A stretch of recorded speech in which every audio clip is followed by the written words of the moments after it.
Hi, Rob Watson here. It's Saturday the 6th of February and I have to say it's a pretty miserable day today. It's grey, the sun was out earlier but it seems to have gone in. It's a bit chilly but it's not kind of freezing. It's one of those really typical British kind of late winter mornings. We don't have a romantic winter here. Anyway, I'm digressing. What I want to talk to you about is something I'm planning to do on Saturday, the 13th of February. John Costa and I at the Doc Media Centre will be running a day of discussions online via YouTube. We'll be streaming it via YouTube for World Radio Day. What we're going to do is just get in contact with a few people that we know, some people around, hopefully some people around the world, certainly people around the UK who are advocates, practitioners, researchers, people who train trainers about community radio. And what we want to do is just really have a kind of discussion about what the benefits and the values of community radio are, particularly in relation to social gain and how we use social media, community media and community radio to improve our civic life, to add value to our communities and to enable and support self-representation.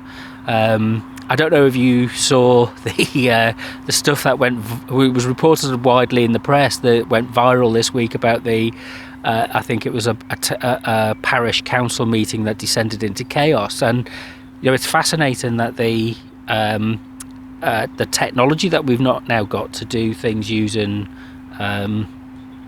things like Zooms, teleconferencing, and you can talk to people all around the world. But have we learned what the basic civic, polite, non-aggressive forms of engagement with one another are? And there's a lot to be learned. And I think something like teleconferencing is going to be a very interesting way for us to change and innovate how we do our media and how we organise our civic institutions, which can be opened up and channeled and used as a form of media. So Zoom, Teams, the kind of Google and Facebook teleconferencing, they're a new form of community media. But what is it that makes community media different? There's a good article in The Guardian this week, which I've retweeted, by Simon Jenkins, talking about the kind of lawlessness of social media after Chris Whitty, one of the government's chief scientific advisor, was harangued in the street by a young person who posted it on TikTok, and it went viral. And he's got a point that there's very little accountability and very little restraint on people when it comes to doing things like this, like posting videos and sharing things online. But community media, I would suggest, has something which is incredibly important, and it is that sense of accountability, not just to regulatory bodies like Ofcom, but to each other. We live in the same communities, we use the same facilities, we access the same services, we pay the same taxes. We should all be sharing our voices and discussing and deliberating issues that are of concern to us on a mutual basis, so that we foster understanding. And I think that's where community radio has a considerable amount of potential as a progressive form of civic deliberation and engagement. So they're the kind of things we kind of going to tease out through the day. Contributors we've got signed up already. We've got Dr. Jo Coleman. I've known Jo for a long time. She recently finished her PhD about community radio, and she's going to bring some friends together to talk about how community radio's managed through the pandemic.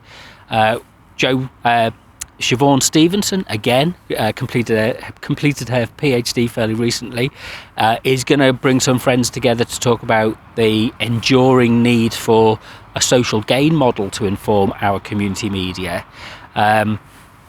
We've got an interview with Juliet from Volta Premier Volta FM in Ho in Ghana.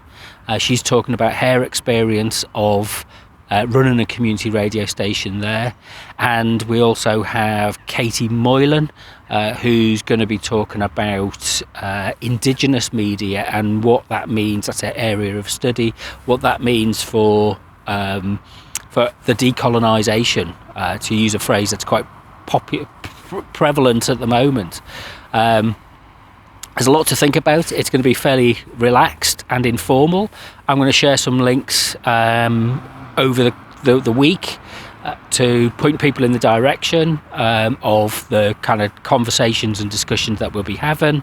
As I say, they'll be streamed live via YouTube, and just drop in and leave some messages and take part in the conversation, and hopefully we'll make it a good celebration. I'll have to think of some suitable snacks and treats to bring with me, because it's not going to be it's not a lecture, it's not a series of seminars.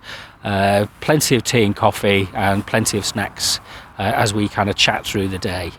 So I'm looking forward to teaming up with John at the @Doc Media Centre. If you want to find out more information, go to the website, which is decentered.co.uk, or follow me on Twitter and Instagram, which is Decentered Media. But watch out for more information being posted through the week.